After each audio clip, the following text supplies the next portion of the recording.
안녕하세요. 건강플러스 한주혜입니다. 우리 몸에서 바른 체중을 지탱하고 균형을 유지하는 데 중요한 역할을 하지만 일상 속에서 울퉁불퉁한 지형을 걸을 때나 운동을 할 때 자주 접질리게 되기도 합니다. 하지만 일상 속에서 유난히 자주 발목을 접질린다면 만성 발목 불안정증을 의심해 볼 필요가 있는데요. 건강플러스 오늘 이 시간엔 만성 발목 불안정증에 대해서 자세히 알아보겠습니다. 운동을 하다가 혹은 일상생활에서 누구나 한 번쯤 발목을 삐끗해 본 경험이 있을 것이다. 대부분 쉬거나 찜질만으로 회복되지만 제대로 치료되지 않으면 반복적으로 발을 접질리게 되는 만성 발목 불안정증으로 이어질 수 있다. 만성 발목 불안정증은 손상된 인대가 제대로 회복되지 못해서 반복적으로 발목을 접지르거나 만성적인 통증이 있는 병을 말합니다. 최근에 러닝 좋아하시는 분들이 많으신데요. 그러다 보니까 이렇게 발목을 많이 다치시는 분들이 많아지고 또 그러다 보니까 이제 또 제대로 치료가 안 되시는 분들도 많이 늘고 있는 추세입니다. 불안정해진 발목은 일상 속 작은 충격에도 큰 부상으로 이어질 수 있으며 만성 통증이나 관절염으로 악화될 가능성이 높다. 또한 충격이 반복되면 발목뼈 연골까지 손상될 수 있어 반드시 치료가 필요하다. 오늘 TV 주치에서는 만성 발목 불안정증에 대해 자세히 알아본다.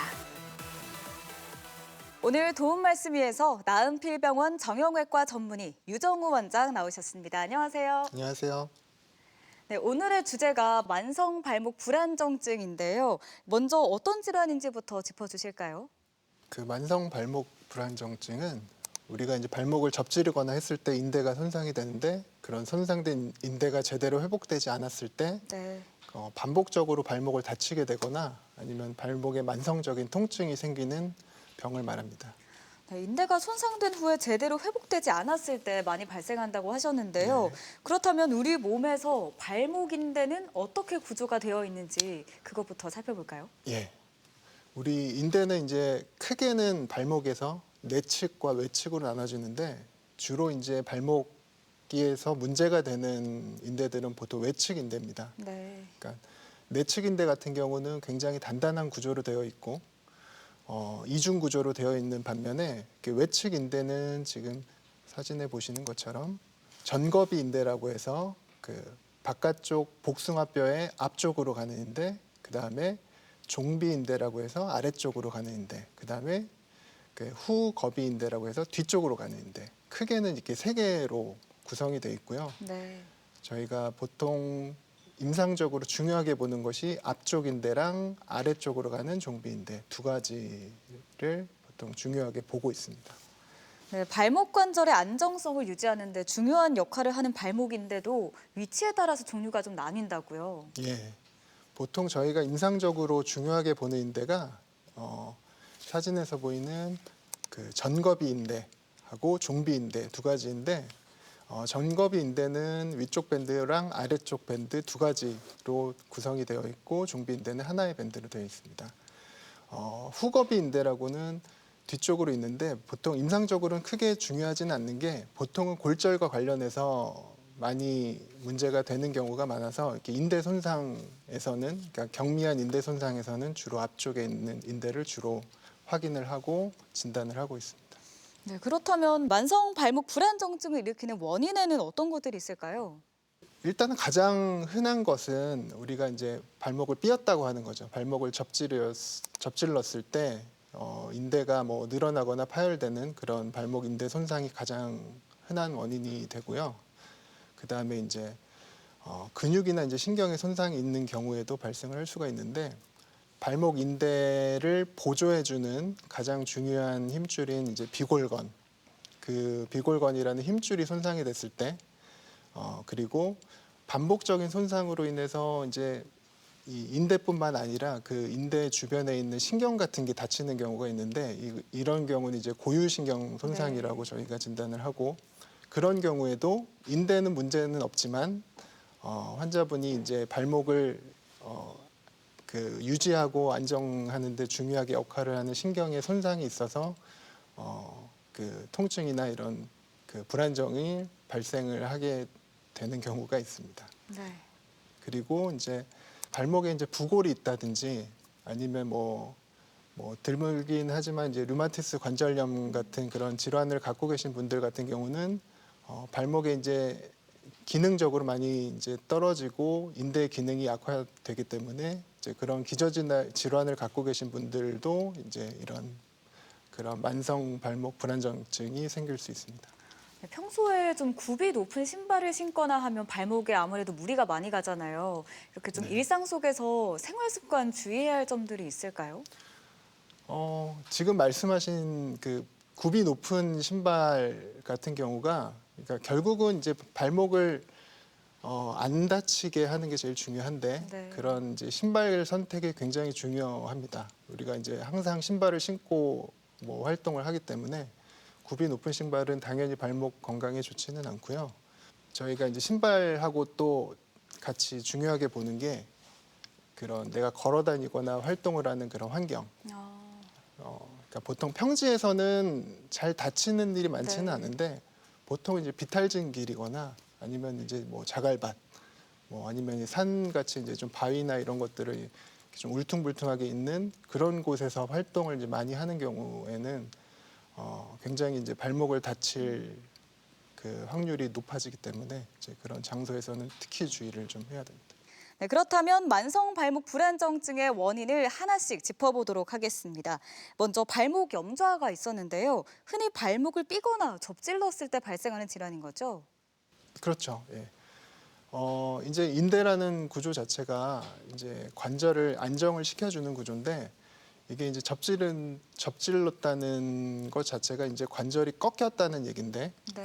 이제 과도하게 이제 인대가 신전이 됩니다. 잡아당겨지면은 인대가 자기가 버틸 수 있는 정도의 이제 한계점이 벗어나게 되면 인대가 이제 늘어나면서 이제 조금씩 부분 파열, 완전 파열 이런 식으로 이제 진행을 하게 됩니다.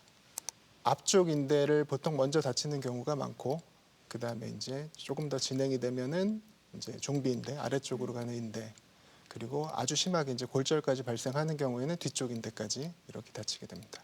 네, 이런 발목 염좌는 또 인대 손상 정도에 따라서 여러 단계로 구분된다고 하던데요. 어떻게 구분할 수 있을까요? 예. 인대가 이제 보통 늘어났다 표현을 하면은 파열은 안 되고 네. 그냥 인대가 그래도 내가 버틸 수 있는 한계점까지 갔지만 다시 이제 원상복구는 된 상태를 얘기를 하고 보통 그런 경우는 이제 인대가 그냥 부어만 있는 경우가 많습니다. 근데 그 한계점을 살짝 넘었을 때는 일부의 섬유들이 그러니까 전체 인대 중에 부분의 그런 인대들이 찢어진 상태 이거를 이제 그레이드 2의 부분 파열 그리고 그게 완전히 이제 인대가 버틸 수 있는 한계점을 넘어선 경우에는 이제 완전 파열 그러니까 모든 섬유들이 다 끊어진 상태를 완전 파열로 그렇게 나누고 있습니다. 네, 만성 발목 불안정증을 일으키는 또 다른 원인으로 발목 근력 약화와 감각 저하도 있었는데요. 이건 어떤 건가요? 근력이 이제 약화되는 여러 가지 상황을 이거는 이제 총칭해서 얘기를 하는데 뭐 아주 흔한 경우는 아닙니다. 이제 근육 자체가 뭐 진짜 외상으로 손상이 된 경우도 있을 수가 있고요. 아니면 이제 근병증이나 아니면 뭐 류마티스 같이 이제 관절 주변에 생긴 여러 병으로 인해서 근력이 많이 약화됐을 때 근육이라는 것 자체가 이제 인대를 보완해 주는 역할을 하기 때문에 인대가 어느 정도 손상이 되더라도 그러니까 근력이 충분하다면은 어느 정도 보완을 해줄 수가 있는데 이런 식으로 이제 여러 가지 다른 원인에 의해서 근육이 약화된 경우에도 발목에 이제 불안정이 유발이 되고요. 그다음에 이제 반복적으로 이렇게 뭐 접지른다든지 발목 주위를 다칠 때 이제 신경이 손상이 되는 경우에 네.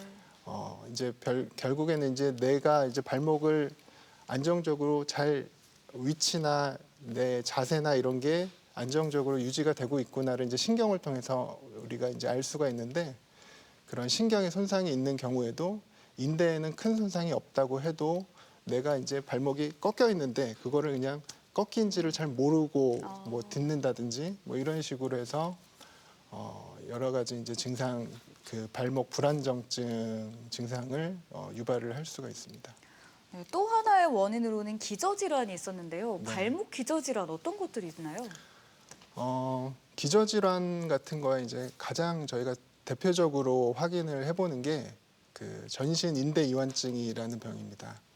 그래서 이거는 전신의 인대가 굉장히 이제 고무줄 같이 늘어나는 병인데 저희 주변에서도 이제 뭐 굉장히 관절이 유연하신 분들, 뭐 엄지 손가락을 아래쪽으로 꺾었을 때 손목에 닿는다든지 아니면은 뭐 팔꿈치나 무릎이 보통 과도하게 꺾인다든지 반대 방향으로 쫙 폈는데 0도 이상으로 꺾이는 분들, 그런 분들 같은 경우에는 이제 인대 이완증을 의심을 하고 그것이 이제 결국은 인대가 잘 늘어난다는 것 자체가 관절이 불안정하다는 거거든요. 그러니까 좋게 말하면 굉장히 유연하다고 표현을 할 수도 있지만 반대로 말하면 관절이 좀 불안정하다고 또 볼 수 있기 때문에 이제 이런 전신 인대 이완증이 있는 분들은 인대 손상이 됐을 때 그러니까 인대 손상이 없더라도 사실 불안정증이 있는 경우도 간혹 있고요. 그다음에 이제 이렇게 손상이 된 걸 진단해서 치료를 하더라도 재발하는 경우도 굉장히 많습니다. 그리고 이제 이렇게 진료하다 보면은 발목에 이제 부골이라고 해서 이렇게 복숭아뼈 밑에 뼈 조각이 있는 경우가 있는데 네. 이게 이제 이전에 뭐 다쳐가지고 골절이 된 게 미처 안 붙은 경우도 있을 수가 있지만 그렇지 않아도 선천적으로 이렇게 이제 부골이라고 해서 유합이 되지 않은 그런 뼈 조각이 이제 이렇게 있는 분들이 있습니다. 근데 이제 다른 부위보다도 이렇게 바깥쪽 복숭아뼈 밑에 생긴 경우에는 이제 우리 외측 인대의 주행을 방해를 하기 때문에 이런 그런 뼈 조각이 외측으로 있는 분들은 특히나 이제 발목이 약한 경우가 많고요. 다쳤을 때 이제 만성 불안정증으로 진행되는 경우가 많습니다.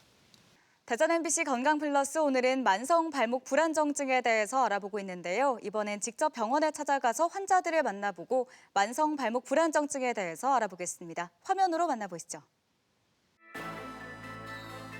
걷다 보면 유난히 한쪽 발목만 반복적으로 삐끗하거나 작은 충격에도 쉽게 접질리는 경우가 있다. 이런 증상이 잦다면 만성 발목 불안정증을 의심해 볼 필요가 있다.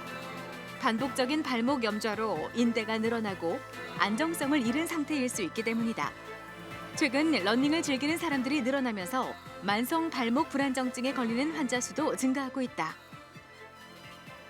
어디가 불편해서 오셨어요? 어제 운동하다가 발목을 접질렀어요. 평소에 좀 자주 접지르는 편이에요. 발목을 자주 다치신다고 하셨는데 예전에 뭐 크게 다치시거나 하신 적 있으세요? 어렸을 때 발목을 좀 크게 다친 적이 있었는데 따로 병원은 안 갔어요.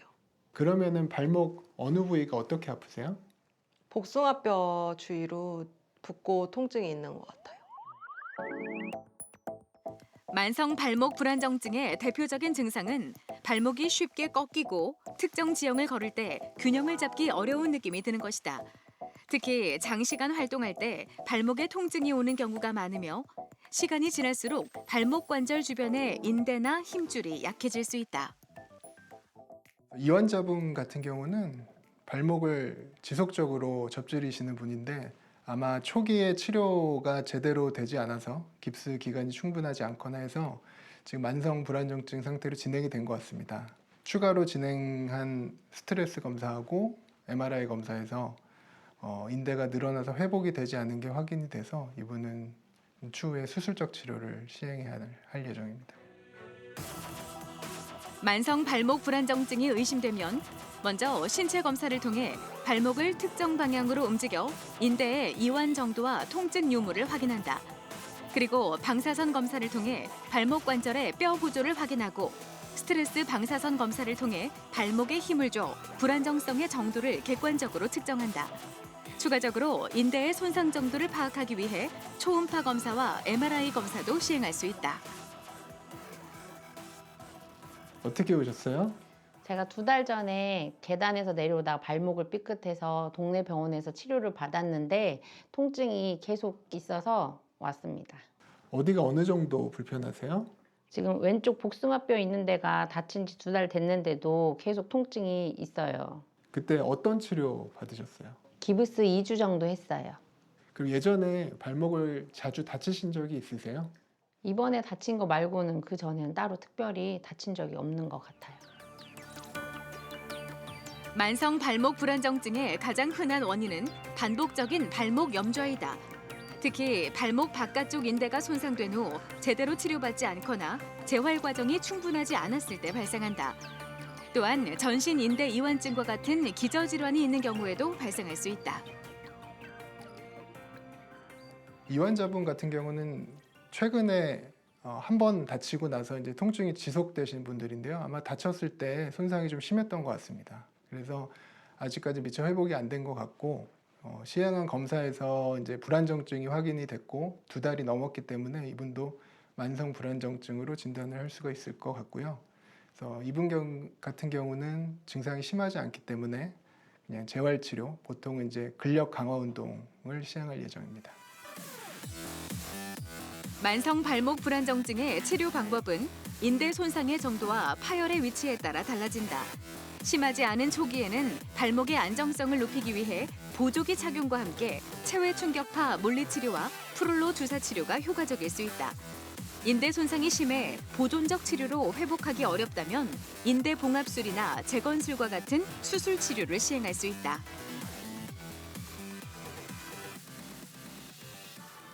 인대를 다쳤을 때 조기에 치료를 하게 되면은 보통 회복률이 굉장히 높습니다. 근데 이것을 방치하게 되면은 이제 이런 만성 불안정증으로 진행이 되고 그러다 보면 이제 좀 심각한 연골 손상으로 진행될 수가 있어서 조기에 진단하는 게 중요합니다. 발목 불안정증은 단순한 통증에서 시작되지만 방치할 경우에는 만성 질환으로 이어질 수 있다. 초기 증상을 가볍게 넘기지 말고 정확한 진단과 치료를 통해 발목 건강을 지키는 것이 무엇보다 중요하다. 또한 평소에 발목 스트레칭과 근력 강화 운동을 병행한다면 발목 불안정증을 예방하는 데 도움이 된다는 것을 잊지 말자. 병원을 찾아가서 환자들을 만나보고 만성 발목 불안정증에 대해서 알아봤습니다. 계속해서 증상에 대해 살펴볼 텐데요. 내가 이런 증상이 있어서 이 만성 발목 불안정증을 앓고 있다. 어떻게 알 수 있을까요? 가장 흔한 증상은 발목을 자주 다치는 거죠. 일단 발목이 불안정하니까 여러 상황에서 이제 발목을 자주 삐게 되고 그 다음으로는 이제 발목의 만성적인 통증. 그러니까 만성이라고 하면 보통은 3주를 얘기를 하는데 네. 3주 이상 지속되는 통증이 있을 때 그리고 평소에 이제 발목 주변에 통증까지는 아니어도 뭐 무겁거나 불편감이 있는 경우에도 의심을 좀 해볼 수가 있고요. 그 다음에 이제 직접적으로 발목에 내가 불안정하다, 휘청휘청하는 느낌이 있다 이렇게 표현을 하는 경우도 있습니다. 그리고 보통은 이제 복사뼈 주변, 복사뼈 주변이 좀 붓고 아프다고 하는 경우에도 의심을 해봐야 되는데 보통은 이제 그 보완을 해주는 비골건이 많이 부어서 오시는 분 경우도 있습니다. 그러니까 네. 인대가 약하니까 이 근육이 조금 더 이제 과도하게 무리를 해서 활동을 하다 보니까 보통 인대는 앞쪽에 있는데 뒤쪽이 아프다고 오시는 네. 분들 보면 대부분은 이제 힘줄에 문제가 생겨서 오시는 경우가 있고요. 그다음에 이제 발목을 돌리거나 이제 걸을 때 시큰거리는 증상도 호소를 하시는 경우가 있는데 이제 인대라는 게 이제 발목의 이제 관절, 특히나 이제 관절 연골을 보호해주는 역할을 주로 하기 때문에 이런 만성 발목 불안정증이 오래될 경우에는 이런 연골 손상 증상도 나타날 수가 있습니다. 네, 흔히 환자들은 그냥 무리를 해서 아픈가 이렇게 넘어갈 수도 있을 것 같은데 그래서 진단이 무엇보다 중요할 것 같습니다. 진단 방법에 대해서도 살펴볼 텐데요. 기본적으로 신체적인 검사부터 이루어지겠죠? 예, 그렇죠. 일단은 가장 기본적인 게 이학적 검사인데요. 일단은 뭐 어디가 좀 부었는지 아니면 어느 부위에 통증이 있는지를 먼저 확인을 해보고 의심이 되는 경우에는 이제 가장 먼저 하는 게 전방정위 검사입니다. 네. 그래서 이제 발목을 양손으로 이렇게 잡고 앞쪽으로 이렇게 당겨봤을 때 발목이 앞쪽으로 많이 밀리거나 우리가 이제 거골이 그 발목 관절에서 앞쪽으로 빠지는 느낌 그리고 심한 경우에는 오른쪽 사진에서 보는 것과 같이 그 복숭아뼈 인대 부위가 움푹 들어가는 네. 그런 소견들도 확인을 해볼 수가 있습니다. 네, 이렇게 신체 진찰을 통해서 발목 만성 불안정증으로 의심이 된다면 방사선 검사를 통해서도 확인을 하나요?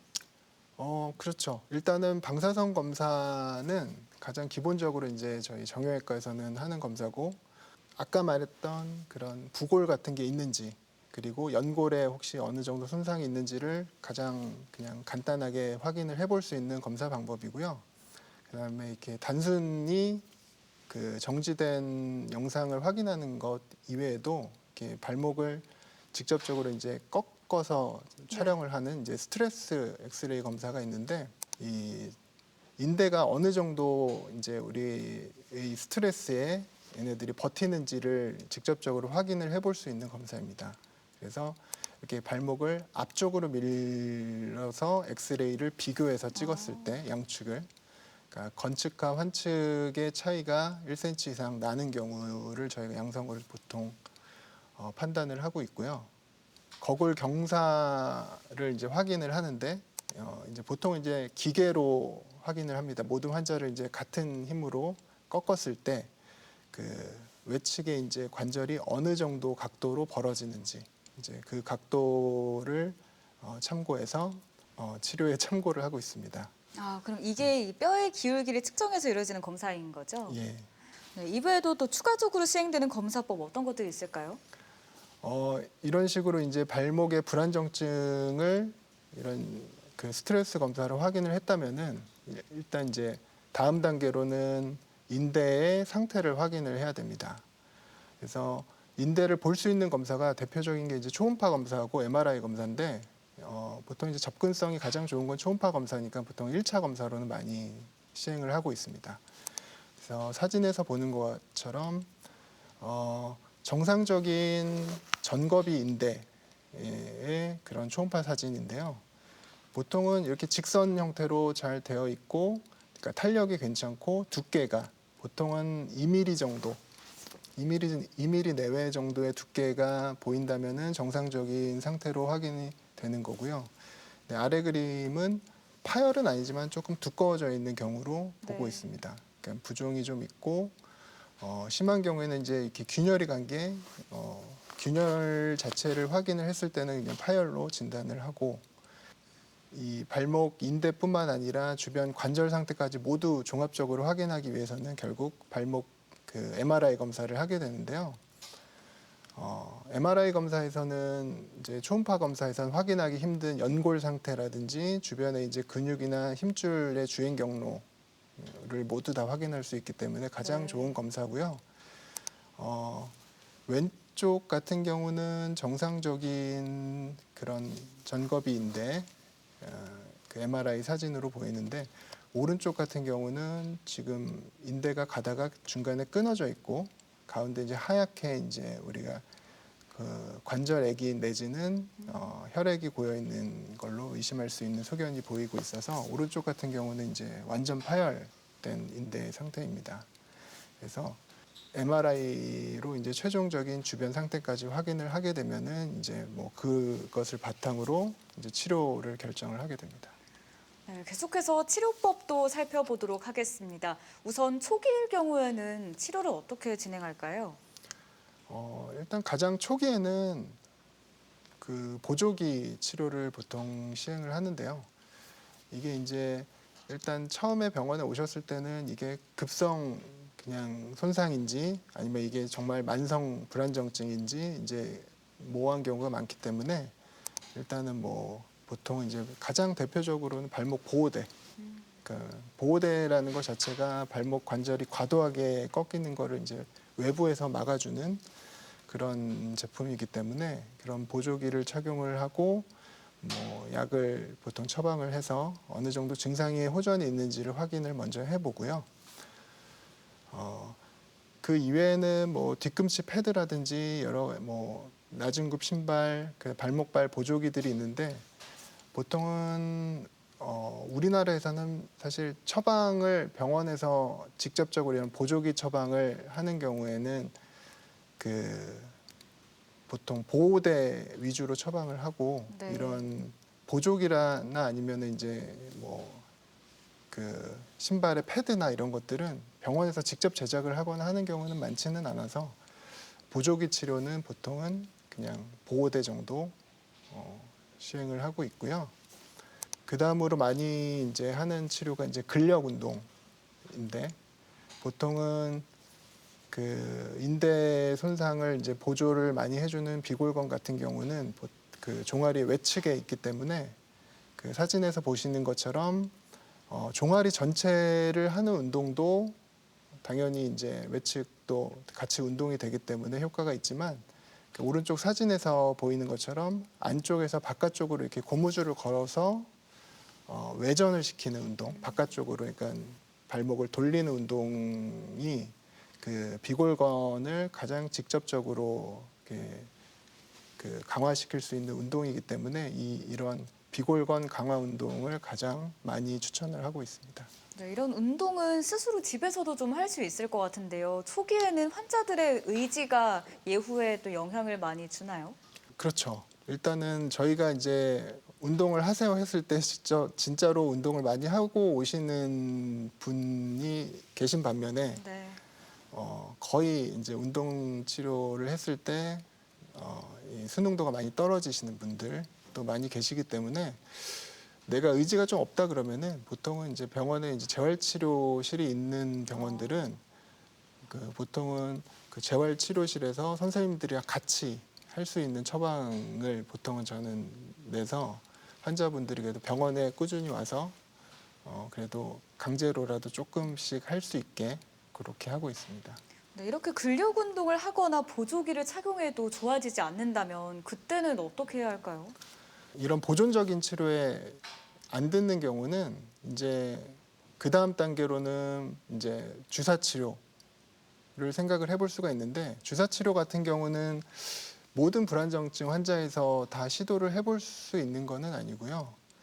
그 객관적으로 이제 불안정증이 확인이 됐을 때 그 거골 경사각 이런 것들을 참고해서 너무 과도하게 불안정이 있는 분들에게는 보통은 시도를 하지는 않고요.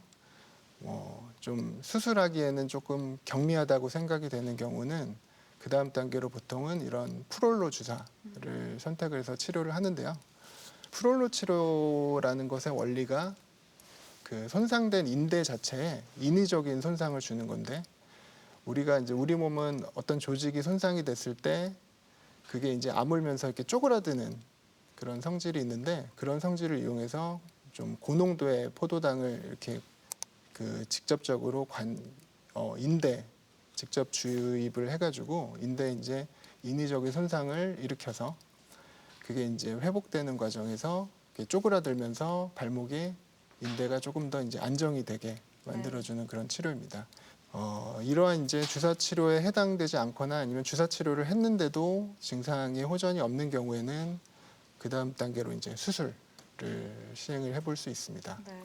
수술 같은 경우는 보통은 인대를 직접적으로 이제 보통 꼬맨다고 표현을 그냥 편하게 하는 경우도 있지만 네. 그냥 정확하게 얘기를 하면은 이제 인대를 덧대주는 그런 수술입니다. 그래서 우리 이제 발목에 여러 이제 인대랑 비슷한 구조물들이 있는데 그 중에서 이제 가장 이 발목 그 외측 인대와 주행 경로나 위치가 가까운 하부 신전 지대라고 해서 이 지대라는 것은 우리 힘줄을 잡아주는 그런 인대와 비슷한 구조물인데 이런 하부 신전 지대를 그 외측 인대에 덧대서 같이 꼬매주면은 기존 인대가 이제 이 하부 신전 지대가 보강이 돼가지고 발목이 이제 외측에서 꺾이는 그런 현상을 많이 줄여주기 때문에 굉장히 결과가 좋은 수술이고 굉장히 병원에서는 가장 많이 하고 시행하고 있는 그런 수술법입니다. 이런 거는 평생 몸속에 남아 있어도 괜찮은 건가요? 보통은 이제 녹지 않는 실을 이용해서 꼬매는데요. 그 실이 문제가 되는 경우는 없고 뭐 수술을 해서 꼬맸다고 했을 때 그 실을 이제 보통 제거하는 경우는 거의 없습니다. 네, 이 수술 외에도 또 외측인대 재건술도 있는데요. 이건 어떤 수술 치료인가요? 외측 인대 재건술 같은 경우는 보통은 내 몸의 인대, 자가건이나 아니면 타인의 인대, 동종건을 이용을 해서 인대를 다시 만들어주는 그런 수술법인데요. 일단은 수술 자체가 이제 좀 그런 크게 열고 여러 뼈에 이제 구멍을 내고 이런 식으로 복잡하게 시행을 하기 때문에 1차적으로 하는 치료는 아니고요. 앞에서 말한 인대를 덧대주는 그런 브로스트롬 수술법을 사용했을 때 그럴 때에도 만약에 재발을 했거나 아니면 또 외상으로 인해서 반복적인 또 손상이 발생을 했을 때에는 이제 그 다음 단계로 할 수 있는 그런 수술입니다. 그래서 그리고 이제 전신 인대 이완증이 있는 경우에는 1차적으로 하는 경우도 있는데요. 네.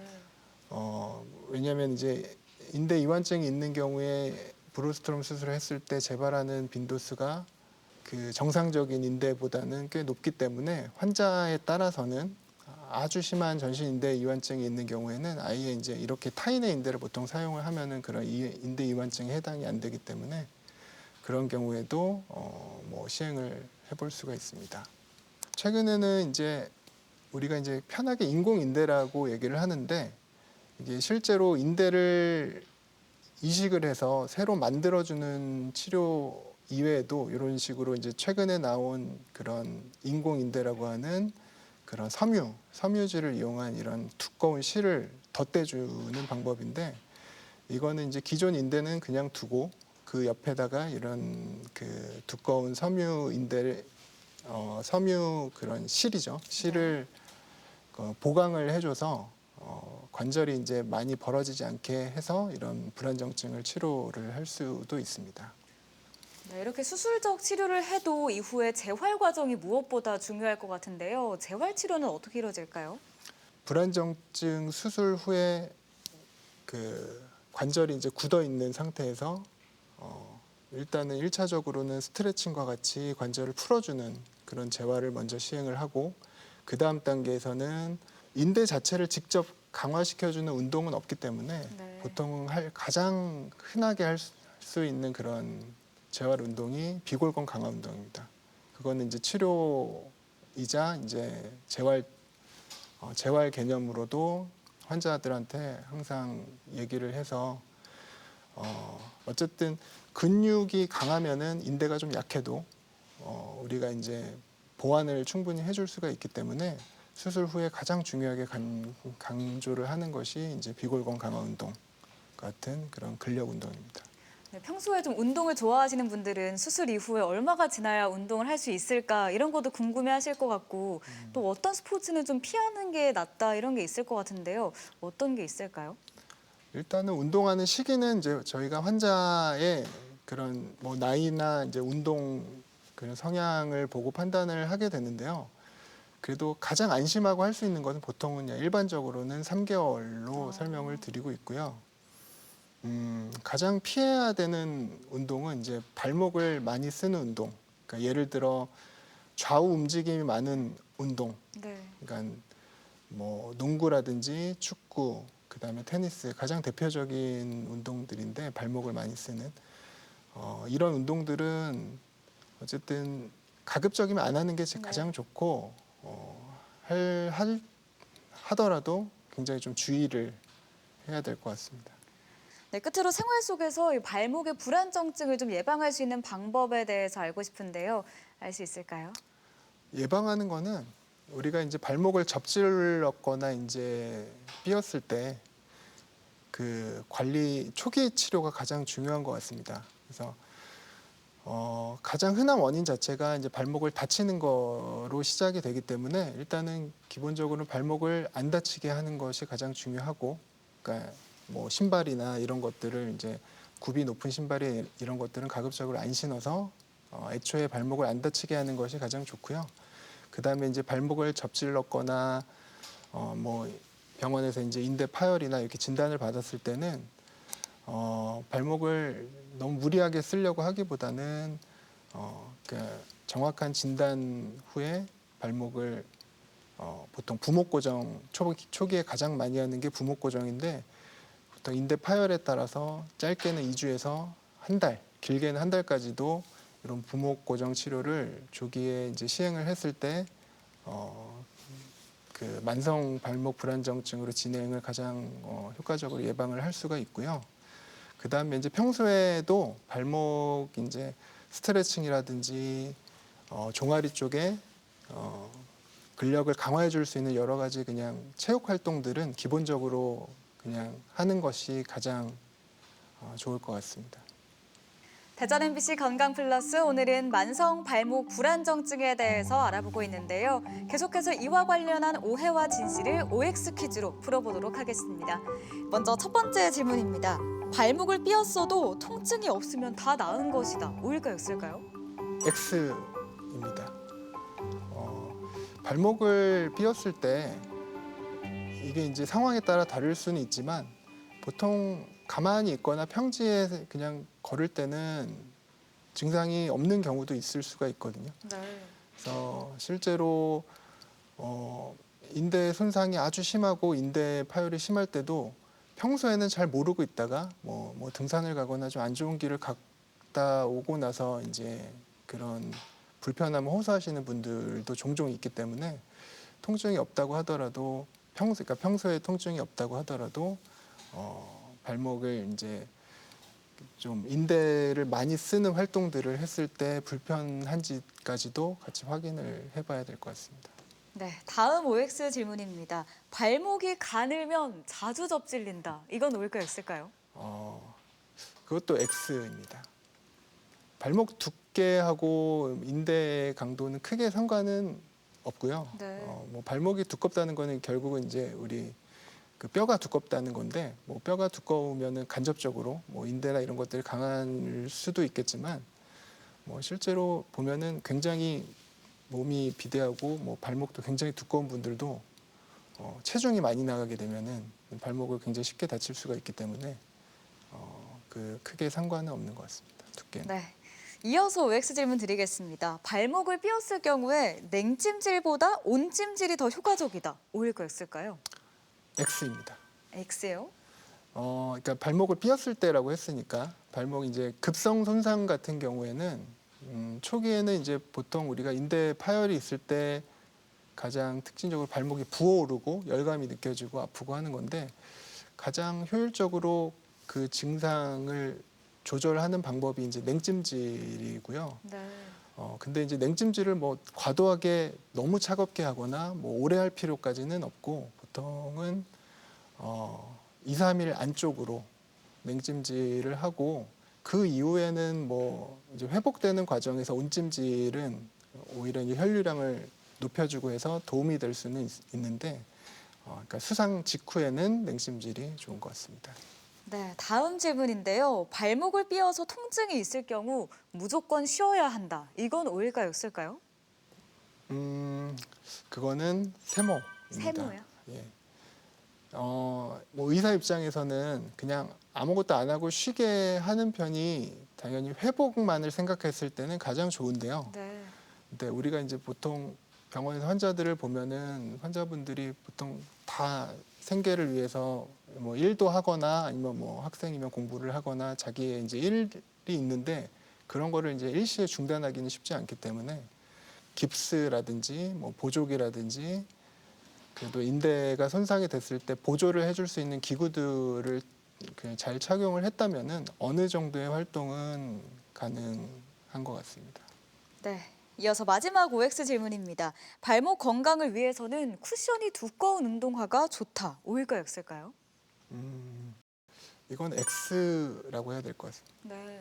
사실 쿠션하고는 큰 관련은 없을 것 같고요. 오히려 이제 발바닥에 여러 가지 문제가 있거나 하는 분들한테는 이제 쿠션이 두꺼운 것들을 저희들이 권하고 그러고 있는데 뭐 인대 손상이 의심되거나 있는 분들에게 뭐 쿠션의 두께는 큰 문제는 안 될 것 같고요.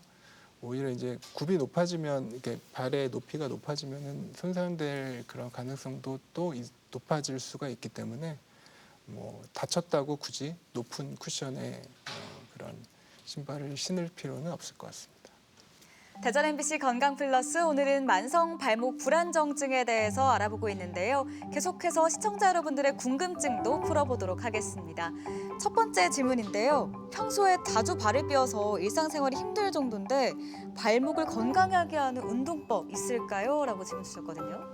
발목에 이제 뭔가 문제가 크게 없는 분들은 하지를 이용하는 대부분의 운동들이 다 도움이 됩니다. 네. 그래서 뭐 굳이 뭐 아까 말했던 비골권 강화 운동이 외측인데 가장 좋은 운동은 맞지만 뭐 크게 뭐 발목에 문제가 없는 분들이 굳이 뭐 그 운동을 꼭 하는 것보다는 그냥 평소에 그냥 어느 정도의 뭐 그냥 기본적인 러닝이라든지 발목을 크게 무리해서 쓰는 운동을 제외하고는 뭐 수영이라든지 뭐 자전거라든지 러닝이라든지 이런 다리를 써서 할 수 있는 운동들을 평소에 꾸준히 하는 것이 가장 중요할 것 같습니다. 네, 또 다른 질문인데요. 어머니가 만성 발목 불안정증 진단을 받았는데 발목 관절염으로 진행될 수도 있나요? 아, 그렇죠. 그게 이제 결국 만성 발목 불안정증을 저희가 이제 이렇게 이제 치료를 꼭 해야 된다고 하는 가장 그 근본적인 목적 자체가 이제 관절을 보호하는 거거든요. 그러니까 인대가 불안정하면은 결국에 이제 손상되는 것은 연골이에요. 관절 연골인데 관절 연골 같은 경우는 손상이 됐다가 회복됐다가 이런 과정이 다른 조직에 비해서 굉장히 약합니다. 그러니까 거의 이제 일회용 그 연골을 우리가 쓰고 있다고 생각을 해야 되고 그걸 이제 조금씩 이제 이렇게 닳게 하면서 쓰고 있는데 이런 인대 손상이 있는 경우에는 그 인대를 보호해 줄 수 있는 가장 중요한 구조물인 인대가 없기 때문에 연골이 그 정상적인 상태보다 훨씬 쉽게 떨어져 나가게 되고 이렇게 해서 떨어져 나간 인대들은 다시 재생이 되지는 않기 때문에 결국에는 관절염이 조기에 발생을 하게 됩니다. 그래서 이제 그런 관절염을 예방하는 가장 중요한 습관이 이런 발목 그 불안정증을 평소에 이제 조기에 진단을 하든지 아니면 예방을 하는 것이 그래서 가장 중요할 것 같습니다. 네, 끝으로 만성 발목 불안정증에 대해서 꼭 기억해야 할 점 한마디로 핵심 정리해 주시면 좋겠는데요. 만성 발목 불안정증은 네모다. 어떻게 하시겠나요? 좀 고민을 했는데 만성 발목 불안정증은 의심해야 한다. 의심해야 한다. 의심해야 한다. 보통 보면은 이 다른 질환하고는 좀 다르게 내가 이 병을 갖고 있는지를 잘 모르고 계신 분들이 굉장히 많은 것 같습니다. 그래서 발목에 조금의 문제가 있는 분들은 항상 내가 발목에 이제 만성 발목 불안정증이 혹시 있는 게 아닌가 하고 한 번쯤은 의심을 해서 필요하면 뭐 앞에 말했던 여러 검사들을 병원에 가서 해서 조기에 진단을 할 수 있는 게 가장 중요할 것 같습니다. 대전 MBC 건강 플러스 오늘은 만성 발목 불안정증에 대해서 살펴봤습니다. 지금까지 도움 말씀에 정형외과 전문의 유정우 원장 함께하셨습니다. 오늘 말씀 감사합니다. 감사합니다. 이어서 운동과 함께 하루를 상쾌하게 열어드리는 건강 틈새 운동 시간인데요. 모두 함께 운동할 준비 되셨나요? 안녕하세요. 대전을지대학교병원 물리치료사 강동환입니다. 쌀쌀해진 날씨에 준비 운동 없이 등산을 하게 되면 발목이나 무릎과 같은 관절들을 쉽게 다칠 수 있습니다.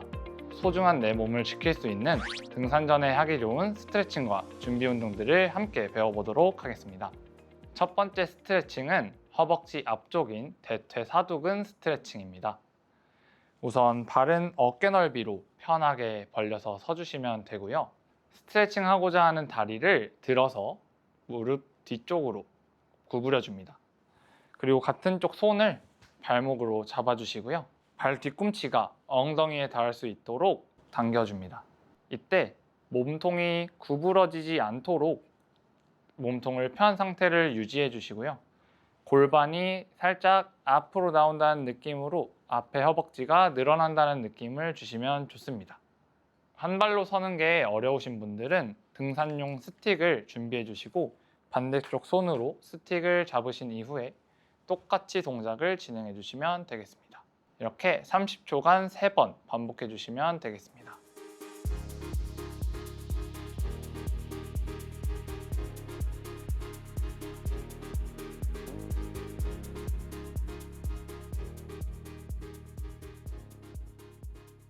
두 번째 스트레칭은 허벅지 뒤쪽 근육인 햄스트링 스트레칭입니다. 똑같이 다리는 어깨 넓이 정도로 벌려주시고요. 스트레칭하고자 하는 다리를 앞쪽으로 보내줍니다. 이후에 발목과 발가락을 펴서 세워주시고 제 손이 발가락 쪽을 향한다고 생각하고 엉덩이를 뒤로 빼서 허리를 숙여줍니다. 이때 반대쪽 다리는 자연스럽게 구부려서 천천히 숙여주시면 되겠습니다. 허리를 숙일 때 허리가 동그랗게 말리면서 숙이면 허리 통증을 유발할 수 있으니 아랫배와 허벅지가 만난다는 느낌으로 일명 힙힌지 동작을 만들며 내려가 줍니다. 손가락으로 발끝을 닿게 하기 위해서 무리하게 동작을 진행하실 필요는 없습니다. 허벅지 뒤쪽 근육이 늘어나는 것을 느끼면서 내려가시면 되기 때문에 발가락에 손이 닿지 않더라도 허리를 숙여 근육을 늘려주시면 되겠습니다.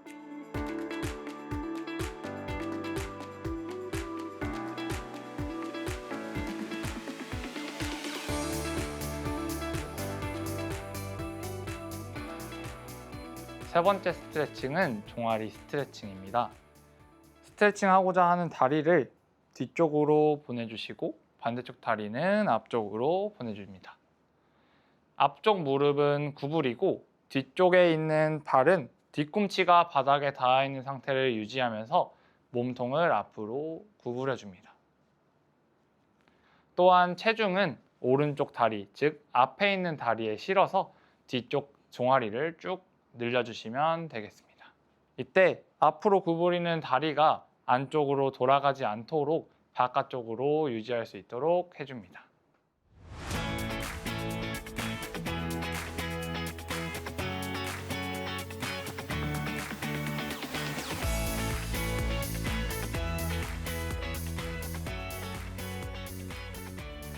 스트레칭을 통해 근육을 충분히 풀어주었다면 이제 본격적으로 준비 운동을 시작해 보도록 하겠습니다.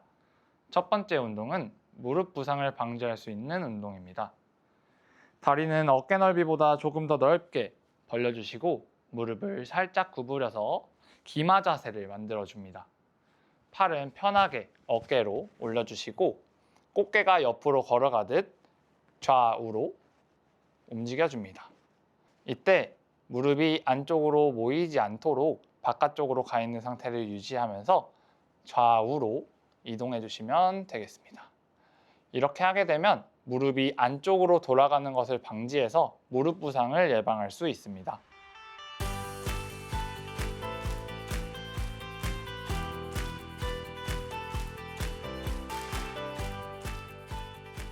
두 번째 운동은 Y자 발목 안정성 운동입니다.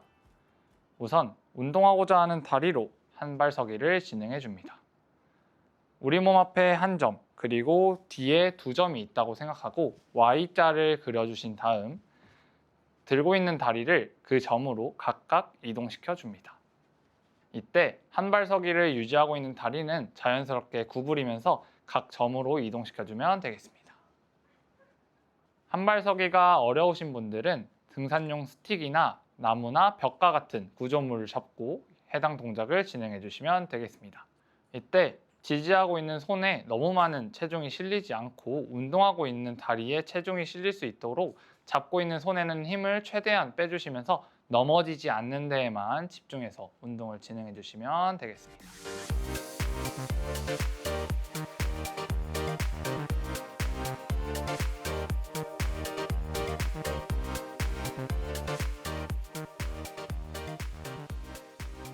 오늘은 안전한 등산을 위한 스트레칭들과 준비 운동을 진행해 보았습니다. 적은 동작들로 최고의 효율을 얻어낼 수 있는 동작들로 구성해 보았으니 등산 전 딱 10분만 투자하셔서 안전한 등산 하시길 바라겠습니다. 그럼 저는 다음에도 유익하고 즐거운 운동으로 찾아뵙겠습니다. 감사합니다. 저희가 오늘 준비한 소식은 여기까지입니다. 이번 한 주도 건강한 한 주 보내시고요. 저희는 다음 주 이 시간에 다시 찾아뵙겠습니다. 함께해 주신 여러분 고맙습니다.